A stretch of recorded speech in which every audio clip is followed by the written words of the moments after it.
Assalamualaikum warahmatullahi wabarakatuh. Perkenalkan, saya Yunita Saritarigan dari MAN 2 Tapanuli Tengah, Kantor Kementerian Agama Kabupaten Tapanuli Tengah, peserta Latsar CPNS Angkatan 11 yang diselenggarakan oleh Balai Diklat Keagamaan Medan.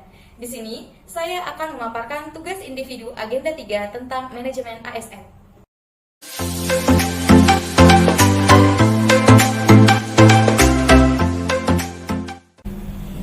Manajemen ASN adalah pengelolaan aparatur sipil negara yang menggunakan sistem meritokrasi, mulai dari penyusunan dan penetapan kebutuhan, pengadaan, pangkat dan jabatan, pengembangan karir dan pola karir, promosi, mutasi, penilaian kerja, penggajian dan tunjangan, penghargaan, pensiun dan jaminan hari tua, disiplin, serta perlindungan.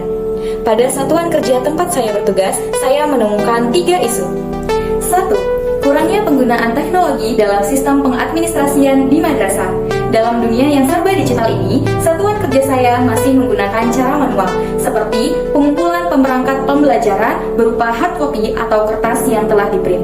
Ini merugikan berbagai pihak. Di antaranya adalah pegawai, di mana pegawai harus mengeluarkan biaya tambahan dalam proses cetak. Kedua, wakil kepala madrasah bidang kurikulum. Perangkat pembelajaran yang telah dikumpulkan oleh pegawai diletak di dalam ruang wakil kepala madrasah bidang kurikulum, sehingga ruang wakil kepala madrasah jadi lebih sempit atau terkesan umum. Selanjutnya, ini juga merugikan bumi karena ketidakbijakan kita sebagai aparatur sipil negara dalam menggunakan kertas. Isu ini berkaitan dengan pengembangan karir bagian kompetensi, di mana proses kompetensi dalam digitalisasi teknologi sangat diperlukan di dalam menyelesaikan isu ini.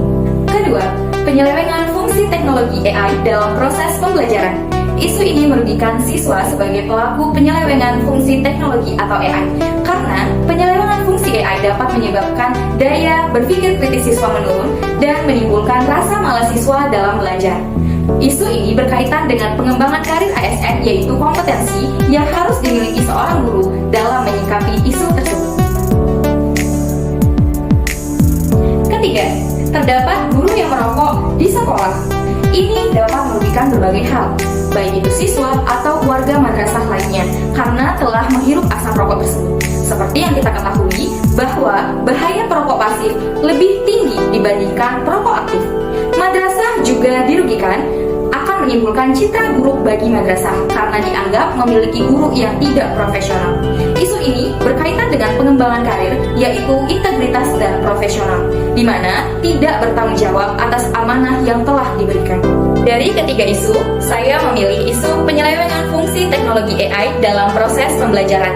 Dengan menggunakan teknik analisis fishbone, diketahui bahwa akar penyebab masalah dari isu penyelewengan fungsi teknologi AI disebabkan oleh 3 faktor.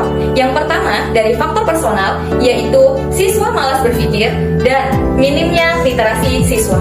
Kedua, dari faktor AI-nya sendiri, yaitu hemat waktu, AI mudah diakses, serta 99% pertanyaan dapat dijawab oleh AI. Ketiga, faktor lingkungan, yaitu deadline tugas yang mepet diberi oleh guru dan referensi yang terbatas di perpustakaan. Dalam menghadapi isu tersebut, saya memberikan solusi kreatif. Yang pertama, dari segi faktor personal atau MEN. Sebagai seorang ASN yang berakhlak, kita dapat memberikan pemahaman kepada siswa tentang bahaya atau dampak negatif akibat salah penggunaan teknologi. Dan kita dapat meminta siswa untuk bisa lebih bijak dan berhati-hati saat menggunakan teknologi. Kita juga dapat mendesain pembelajaran yang meningkatkan kemampuan berpikir kritis siswa, sehingga secara perlahan tingkat literasi siswa dapat meningkat. Mendesain pembelajaran yang inovatif serta meminimalisir kemungkinan siswa dalam menggunakan teknologi AI.